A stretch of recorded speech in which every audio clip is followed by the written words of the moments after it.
Okay, so obviously that was Lucas in Lviv, which is about 6 hours outside of Kyiv, which is the capital of Ukraine. We're now taking a live look at Kyiv, where explosions are being heard by our Fox correspondent Trey Yingst, who's there on the ground amid fears that this city could fall within days. I want to bring in foreign policy expert Michael Santo, who's joined us almost every single day this week. Michael, thanks so much for being with us this evening. Welcome. Okay, so what would it take for Kyiv to fall? What are these next steps? Oh, on the part of the Russians? Well, it's horrible. They could send special forces or tanks into the city. There is U.S. intelligence about plans to detain and kill or assassinate the leadership of the Ukrainian government.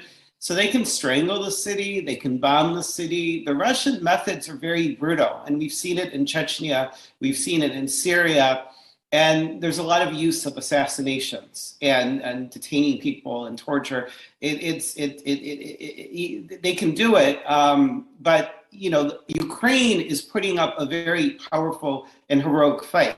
So hopefully the Russians are not able to do it, but it's a very tough situation. Yeah, you're saying they're putting up a powerful fight here, but the Ukrainian people who decide to stay, who are not evacuating at this time, you know, what could they face because of that? Well, I mean, many of them are taking shelter. Many of the metro stations were built by the Soviets to be bomb shelters. I don't think that the Russians are going to go out of their way, thankfully, to kill as many civilians as possible, because it will make them look bad. It will only complicate their next steps, whatever it is, whether they want a puppet government, occupy part of Ukraine, or unfortunately move on and one day attack other countries. So they don't have an incentive to kill civilians deliberately for the most part, but they often, the pattern of the Russian military is just not to care. So the Ukrainian citizens have to follow instructions of their local authority and do the best that they can to take cover, and they need to find bomb shelters and avoid potential military targets as best as they can. So we've already seen airstrikes and we've seen movement on the ground. What could a war potentially look like between Russia and Ukraine, and also expanding possibly after that? Russian military has powerful artillery, and they rely heavily on it. And artillery can be very effective to take out military targets, but it's hard even nowadays to aim it adequately. So they're very powerful, very destructive, and can be devastating to civilian populations. And Russia is taking control of strategic parts of Ukraine right now. It's hard to know how this plays out. It's hard to know the dynamic in Russian society. If you know, God willing, there could be the opposition to stop Putin from within Russia, which I think is our only hope right now. For the most part, if they move further than Ukraine, they will be attacking NATO member states that the United States is obligated to defend. And I do take a different opinion on this than many experts. I'm not at all convinced, unfortunately, that Putin is afraid of clashing with US forces. And I think that is another difficult issue that we're possibly going to face in coming months and years if Russia doesn't stop in Ukraine. But nobody can predict Putin for certain, actually. I mean, nobody, but I think he is extremely ruthless. I think he has very high risk tolerance. He's willing to make huge gambles that border on the reckless, but they're not entirely as reckless as people think, because the Russian military is very powerful, and he knows that any American president has to be very careful in a situation like this. When you say that Putin is not scared of clashing with US forces, expand on that. What do you mean? Well, in February 2018, contractors, they weren't regular Russian military, but they must have basically been under the command of the Kremlin. February 2018, they attacked our forces in Syria. And it was the deadliest fighting between Russian and US forces since the 1950s. And it must have been basically ordered by the Russian government, probably basically Putin himself. Now, I saw one interesting interpretation that I'll give, and unfortunately I disagree with. Their interpretation was because 300 Russians died, They were, and that's tragic. Obviously, we don't want to kill anyone. That scared the Russians off, and that's why they didn't say or do anything. They used contractors for plausible deniability.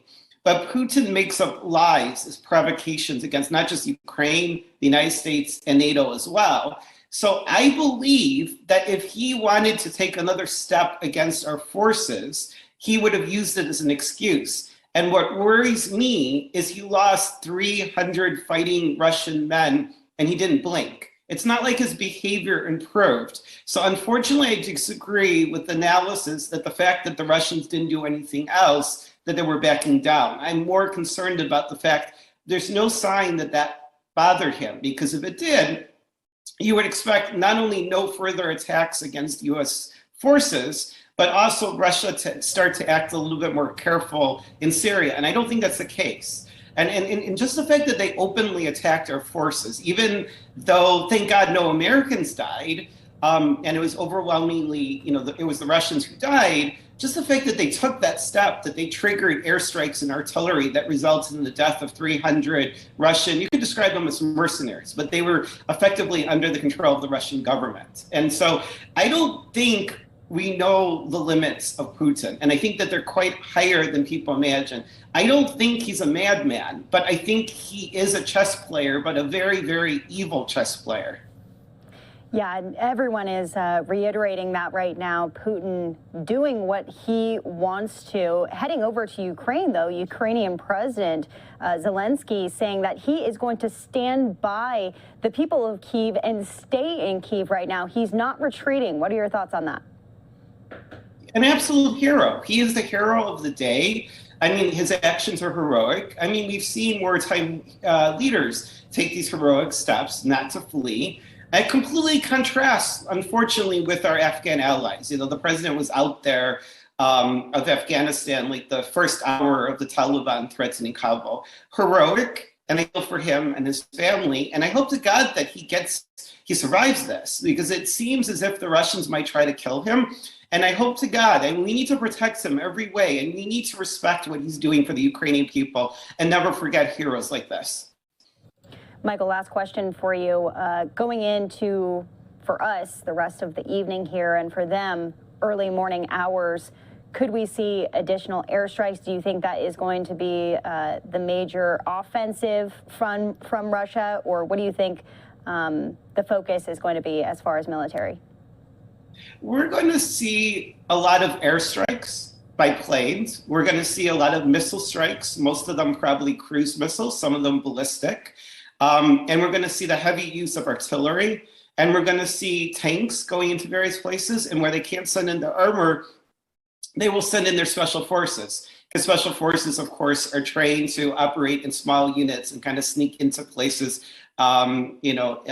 hidden so that people don't recognize them, and so they can kind of jump in either from the air or from the sea or just undercover. So we're going to see special forces operations, airstrikes by planes, cruise missiles, and ballistic missiles, and unfortunately artillery, which is probably never particularly precise when civilians are nearby.